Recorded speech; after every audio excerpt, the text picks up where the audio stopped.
Mother-in-law accidentally put my husband's ex's name on my B-Day cake, so I returned the favor on hers and the fallout was priceless. Let me tell you about my mother-in-law, the queen of disapproval from day one. She made it pretty darn clear that she wasn't a fan of me or our marriage. Every time she stepped into our house, it was like she had a radar for finding faults in every single thing. It's like she had a secret mission to nitpick her way through our lives. Take this one time, for instance. She told me she wanted a specific type of tea and couldn't stand anything else. I thought I'd be the perfect host and got her that exact tea. But, oh no, that wasn't going to cut it for Her Majesty. As soon as she took a whiff, she acted like I served her some kind of toxic sludge and tossed it away, claiming she'd never say she liked something like that. But believe me, that was just the tip of the iceberg. This woman had a talent for being snobby in the most creative ways. She dropped snarky comments about my cooking, my choice of clothes, and even the way I decorated our home. It was like she had a personal vendetta against me. You'd think my husband would put his foot down and stand up for me, right? Well, he did try. And failed. He'd always try to smooth things over, explaining to her that she needed to respect our choices and accept me as part of the family. But she just wouldn't budge.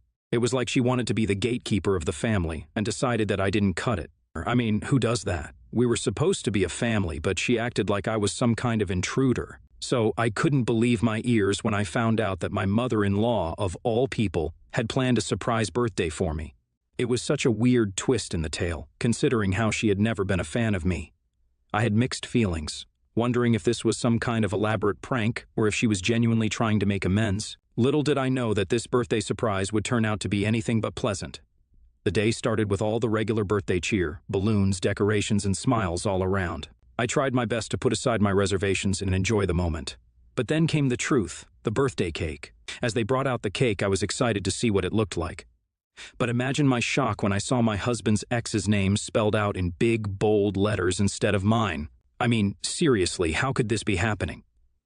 I glanced at my mother-in-law, trying to comprehend what was going on.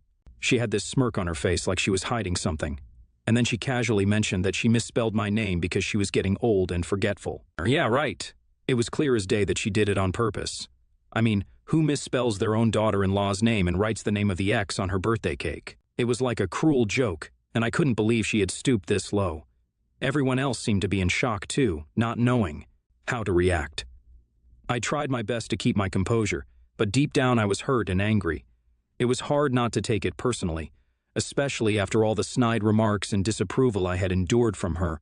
When my husband saw the birthday cake, he was just as shocked as I was. He genuinely wanted to surprise me with a special birthday celebration, but his mom swooped in, offering to plan the entire surprise herself.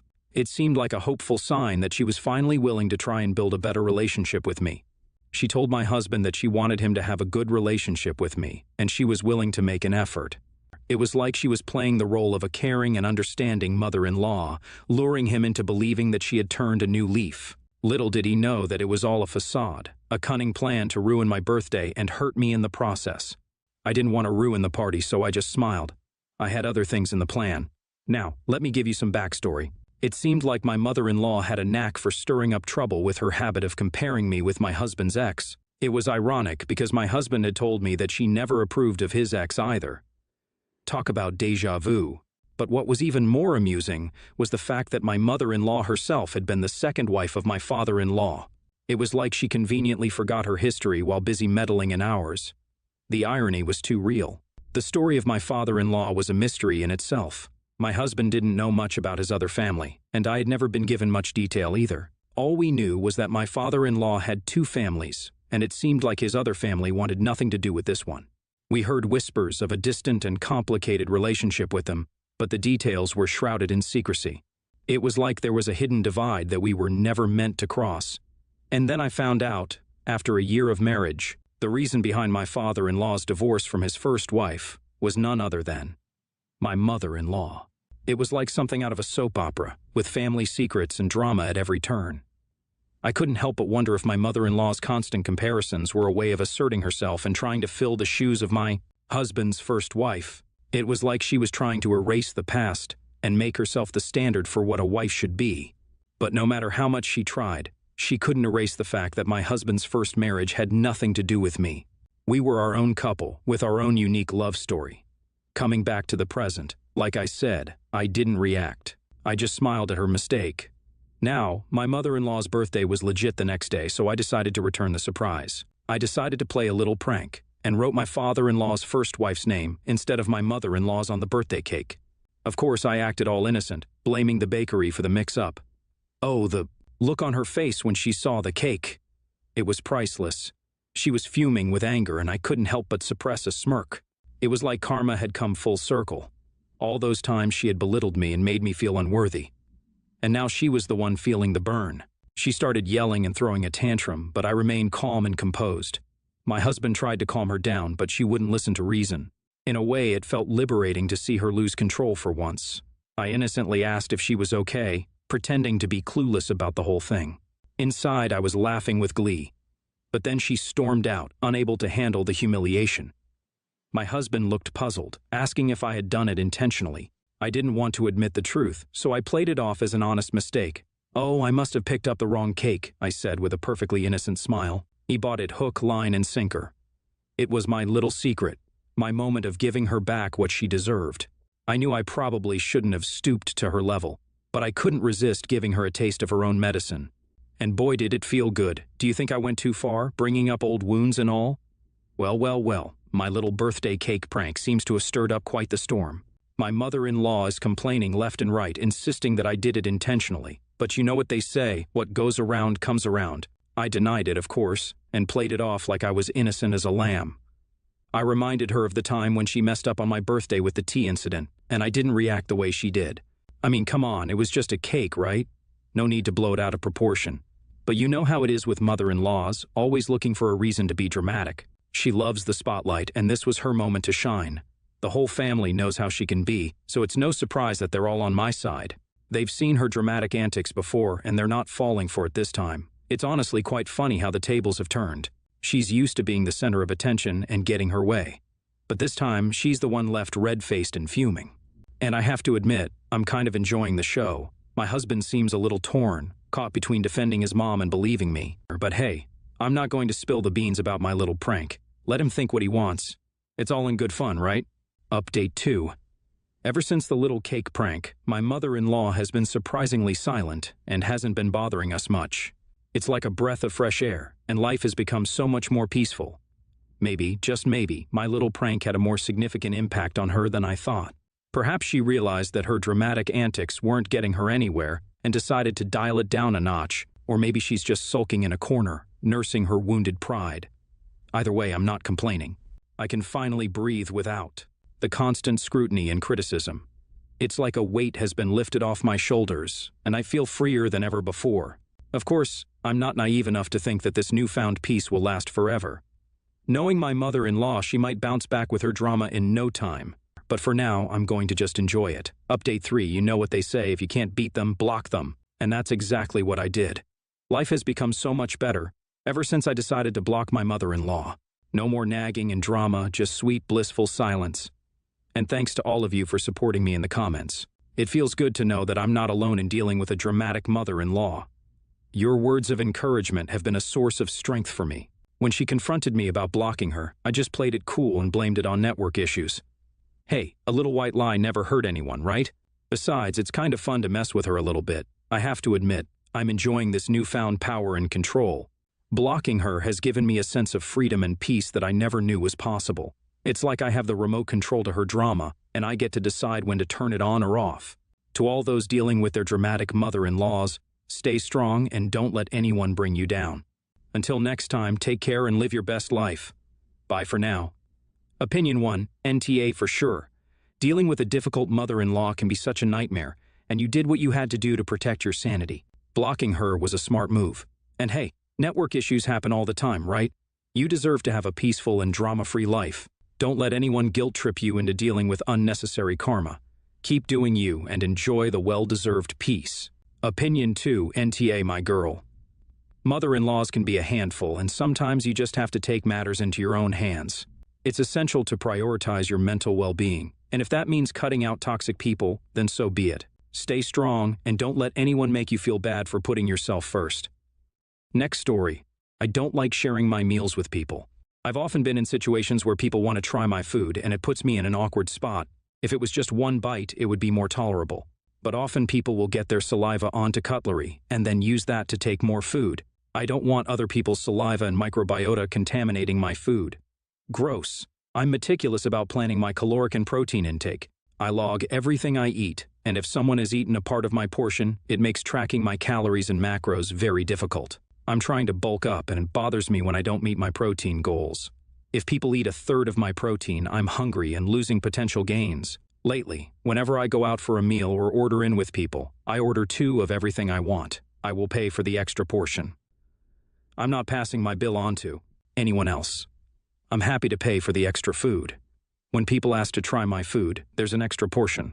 I've gotten a few odd glances, but it's never been an issue. I don't need anyone else's food, and I really want to enjoy all of my food.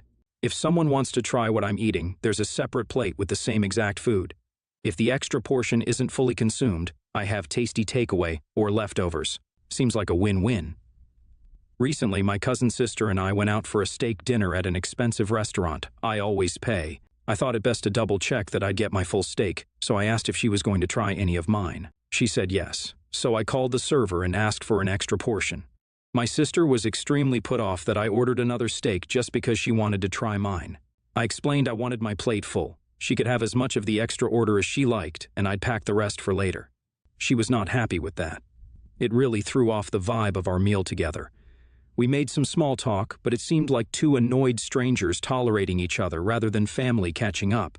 Later, I learned that my sister was extremely upset, and she has brought this up with many family members. She has said I acted like a selfish a-hole, and a few family members have agreed that not sharing with family isn't a whole move. I'm struggling to understand this. I'm sharing because I'm paying for the extra portion. I'm just not sharing my plate, but they do get to try everything I'm eating. In the situation with my sister, there was a full extra steak that I paid for, and she could have as much as she wanted. How is that selfish? I love ruining all that, but that doesn't mean I want to saliva in my food. I thought ordering more was a fair compromise, but my sister still thinks I'm an a-hole for not sharing my plate. Am I missing something here? AITA? Response 1 NTA. But how many people are asking you to share? Is it the same small group? I asked because I have gone out for dinner thousands of times in my life and been asked to share an entree maybe 20 of those times, and by my significant other no less. No is a complete sentence. And if people are not respecting your no, then stop eating out with them. There is no need to keep buying additional entrees, nor is there any expectation in polite company that you should share your food. Response 2. A lot of people aren't going to understand what you're going through, OP. I get it. Although I don't have this problem with food, I feel very strongly about people drinking from my water bottle. I don't know why every single person in my life tries to drink from it, even people who I'm not close with by any means. It's especially bothersome with family because I tell them repeatedly not to touch my water bottle. They only touch it because they're getting a drink. I don't have a problem with actually touching it, but they ignore my boundary repeatedly. I have bought every single family member the exact same water bottle, and they specifically still reach for mine. You're doing everything you can to make sure people are not getting offended, and they're getting offended because you are not letting them cross your boundary.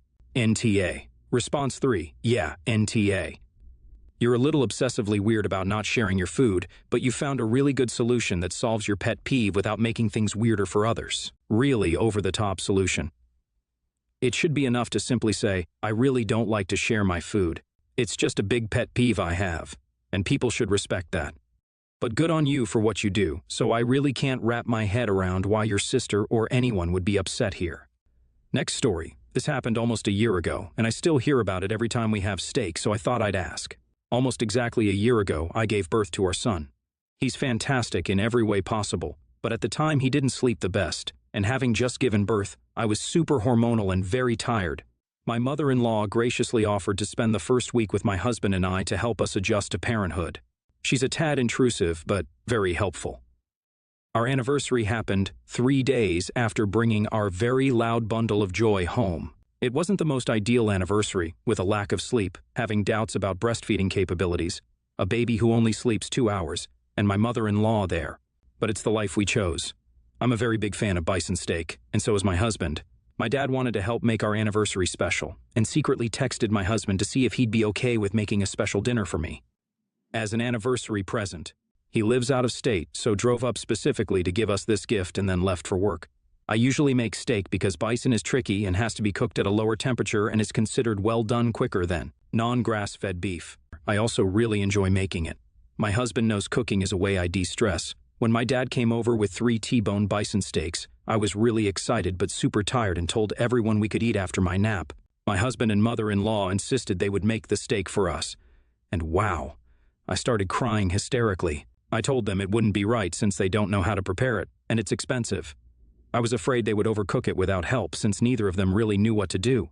After some prodding, I went to bed but kept crying. I came out 30 minutes later and I was pretty nervous.